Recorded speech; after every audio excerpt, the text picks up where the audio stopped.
murdering his wife walks free after being behind bars since December. Let's get you up to speed on this case. In 2009, Sherre NEAL-LYPPS was found dead in the bathtub of her Morro Bay home. Her husband, James Lipps, remained a suspect but was not arrested until this past December. It was new DNA evidence that allowed Morro Bay police to make the arrest. Investigators say DNA under Sherre's nails matched with James. Lipps was also charged with 1 count of murder. He pled not guilty in court in December and has remained in custody until today.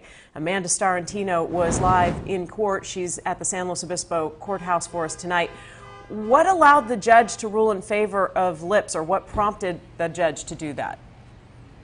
Not enough evidence to prove that Sherre's death was a homicide. Therefore, the judge could not rule out suicide. But the judge did rule that there was not enough DNA evidence under Sherre's fingernails to prove that there was a struggle between her and her husband, which is why tonight, Lipps is a free man. In court Thursday, Sergeant Susan Gomes with the Morro Bay Police Department testified with a letter written by Lipps to his brother-in-law 6 months after Sherre's death.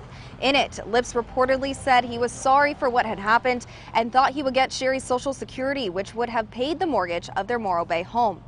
The prosecution believes Lipps staged his wife's suicide. In 2009, 2 days after Sherre was found dead, Lipps provided Sherre's suicide letters he says he found in the home. The prosecution says Sherre did not seem like someone who would take her own life because she was health conscious and had daily affirmations on her mirror. However, Lipps' attorney said Sherre suffered from depression and was receiving mental health treatment. He says Sherre had attempted suicide before her death. On the day of her death, she first tried to hang herself, he says, explaining the bruises on her neck. When that did not work, he says she drowned herself in the bathtub. Evidence taken in 2009 did not show any indication of a struggle between Sherre and James, and Lipps' attorney says James had no injuries.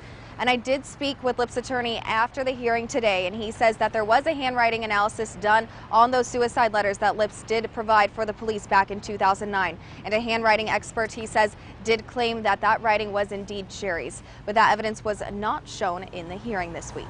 Live and local in San Luis Obispo, Amanda Starrantino, KSBY News. All right, Amanda, pretty rare ruling today. The district attorney's office says it does plan on discussing if it will refile the case or any additional criminal charges. Dan? Hey, Sam.